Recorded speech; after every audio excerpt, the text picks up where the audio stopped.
বড় একটা প্রেক্ষাপট তৈরি করেছে। তারা এখন সরকারি উপদেষ্টা, যারা আপনারই অনুসারী এক সময় ছিল। এই মানুষগুলোই এখন রাজনৈতিক দল করেছে। আবার গতকালকে দেখলাম আপনার দল থেকেও আপনার একটা ভাইটাল পোস্টের একজন মানুষ ওই দলে গিয়ে জয়েন করেছে। এই মুহূর্তে আপনি বলছেন যে আপনি রাজনৈতিক দলগুলোর মধ্যে ফাটল। আমরা গতকালকে জাতীয় নাগরিক কমিটির প্রোগ্রামে দেখলাম সমস্ত রাজনৈতিক দল বিএনপি সহ তারা সেখানে অংশ নিয়েছে। আপনি বা আপনারা যারা নতুন ধরনের রাজনীতি করছেন, ছাত্র রাজনীতি, আপনারা কি কিছুটা এই নাগরিক পার্টির উদ্ভবের কারণে আপনারা কোণঠাসা হয়ে গেলেন কিনা, এই জন্যই কি ফাটলের কথা বলছেন কিনা?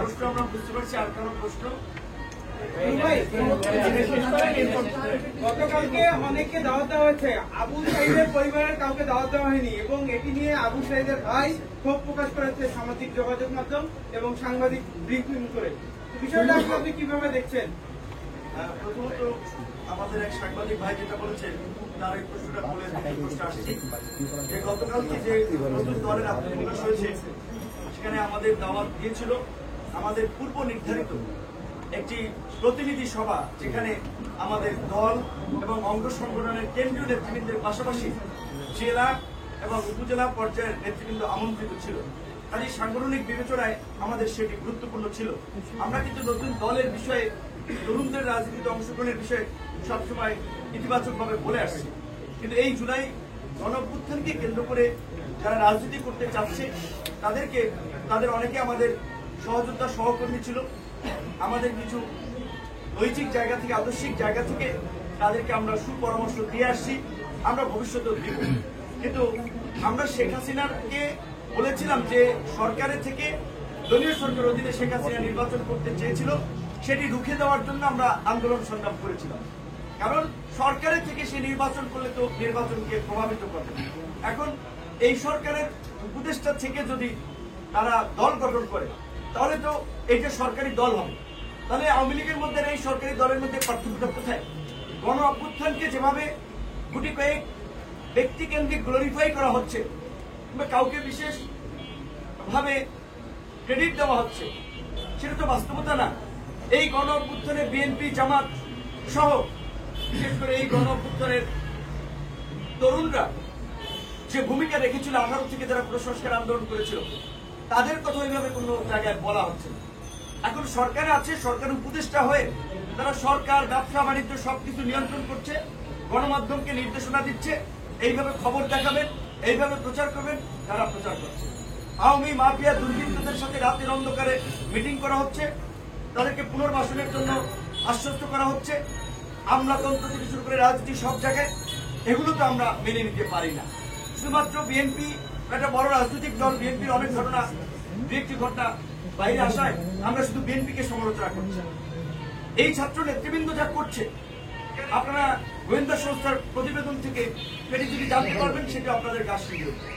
অবশ্যই আমরা চাই তারা ভালো রাজনীতি করুক, পরিশুদ্ধ রাজনীতি করুক, কিন্তু সরকারের থেকে তো সেটি সম্ভব না। এখন একজনের দল গঠন করেছে, একজন পদত্যাগ করেছে, বাকি দুজন তো সরকারে আছে। সরকারের বিভিন্ন মন্ত্রণালয়ে ছাত্র উপদেষ্টাদের তদারকি কমিটি আছে। সরকারের সাথে কাজ করে স্বাভাবিকভাবে 3 উপদেষ্টার একটা ভালো নেক্সাস তৈরি হয়েছে। এখন তারা যদি একজন পদত্যাগ করে, দুজন তো আছে, এবং এই আন্দোলন কেন্দ্রিক বিশেষ করে এইখানে যারা উপদেষ্টা গঠন হয়েছে তাদের আমরা যে গত 6 মাসের ভূমিকা দেখেছি, এটা নতজানু একটা ভূমিকা।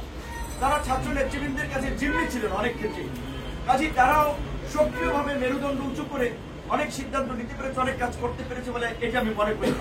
এটি যদি করতে পারতো তাহলে দেশের এই আজকে পরিস্থিতি 6 মাস পরে এরকম হতো না, এবং 6 মাস পরে সেনা প্রধানের বলা লাগতো না পাবলিকলি এনাফ ইজ এনাফ। এবং আমরা মনে করি যে সেনা প্রধান যে স্পিরিটের জায়গা থেকে কথা বলেছেন সেটি যথার্থ। তিনি সংকটের আজ করতে পেরে কথা বলেছেন যে আপনারা এগুলো বন্ধ করেন, দ্রুত সময়ের মধ্যে নির্বাচনের দিকে হাঁটতে হবে। এছাড়া এখন আর গতি নাই, দেশি বিদেশি নানান ধরনের ষড়যন্ত্র হচ্ছে, বিভিন্ন এই ধরনের একটা খোলা অবস্থায় বিভিন্ন গোষ্ঠীকে ব্যবহার করা হচ্ছে। তো সেই জায়গা থেকে ছাত্র নেতৃবৃন্দ সহ অন্যান্য রাজনৈতিক দল, আমরা 42টি রাজনৈতিক দল হাসিনার বিরুদ্ধে আমরা আন্দোলন করেছিলাম একসাথে। এখন অনেকে গিয়েছে, তারা সরকারে আছে, শুভেচ্ছা জানাতে আমরাও জানাই, এটাতে দোষের কিছু না। তবে আমরা মনে করি যে তাদের সরকার থেকে বেরিয়ে একটা সংগ্রামের মধ্যে দিয়ে গণ অধিকার পরিষদের তরুণরা যেভাবে 7-8 বছর উঠেছিলেন সেইভাবে তৈরি হওয়া দরকার। এখন তারা যদি, আমরা যেটা আওয়ামী লীগের আমলে বলেছিলাম না আমাদেরকে কোটি কোটি টাকার অফার দেওয়া হয়েছে, সিটের অফার দেওয়া হয়েছিল, আমরা যাইনি সেখানে। তখন ওই জেনারেল ইব্রাহিম সাহেব কিংবা আপনার ওই শাহজাহান ওমরের মতো লোকেরা গিয়েছে, তখন আমরা বলেছিলাম যে শেখ হাসিনার সরকার রাজনীতিতে কোরবানির গরু, কোরবানির পশুর মতো কেনা বেচা করছে। এখনো তো তাই দেখছি, অনেক মানুষকে যে আমাদের দুজন নেতা বা দু একজনের কথা বললেন, মানে তরুণ ছেলেকে যদি অফার দেওয়া হয় তুমি ডিসি অফিসে সব তোমার অ্যাক্সেসে চলবে, তুমি কাজকর্ম করবা, তোমাকে এমপি বানানো হবে, 2-4 কোটি টাকা দিয়ে হবে, তুমি আমাদের সাথে আসো, সরকারের পক্ষ থেকে যদি এই অফার দেওয়া হয় তাহলে তো তারা যাবে। যারা গিয়েছে তারা আবার ফিরে আসবে, অতীতেও যারা গিয়েছে তারা অনেক এসেছে। গণ অধিকার পরিষদ হাওয়ার উপরে কোনো তৈরি হওয়া দল না, রাজপথে ধারাবাহিক আন্দোলন সংগ্রামের মধ্যে দিয়ে জন আকাঙ্ক্ষার ভিত্তিতে তৈরি হওয়া দল, যেই দলের ত্যাগ অনেক রয়েছে এবং একটা প্রতিকূল সময় তারা তৈরি হয়েছে। কাজে এই দল আছে, থাকবে এবং ভবিষ্যতে এই দলই বাংলাদেশকে ইনশাল্লাহ নেতৃত্ব দেবে। দ্বিতীয় প্রশ্ন এক ভাই যেটা বলেছে, যেটা একটু বলতে চাইছি, আবু সাইদের পরিবার কথা, এই কথাটি আজকে কেন সাংবাদিকরা লিখবে কিংবা আবু সাইদের ভাই দুঃখ প্রকাশ করবে? এই দেশের যত গণ আন্দোলন হয়েছে সেই আন্দোলনের শহীদদেরকে নিয়ে ব্যবসা করা হয়েছে।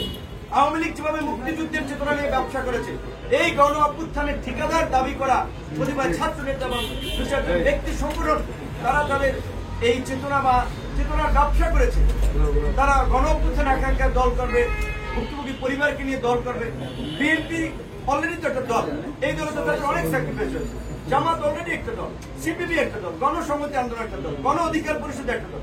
সব দল তো এই আন্দোলনের আগেই এই গণ অভ্যুত্থান চেতনাকে ধারণ করে তারা রাজপথে নেমেছে।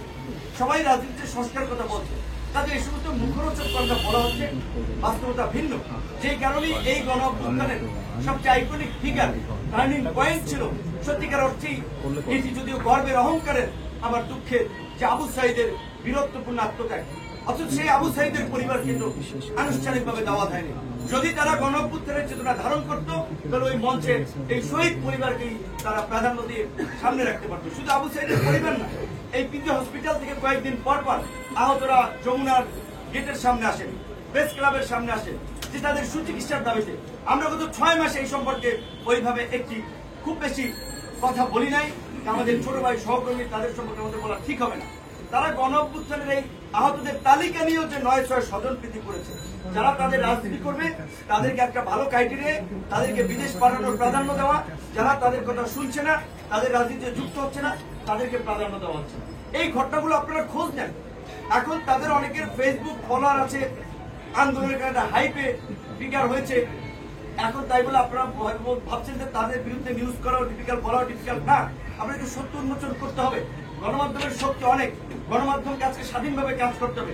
কয়েকদিন আগে যদিও আমরা দেখেছি বিভিন্ন গণমাধ্যম হাউসে লিস্ট জড়িয়ে দেওয়া হয়েছে, অমুককে চাকরিচ্যুত করেন, অমুকে এই, তমুক এই।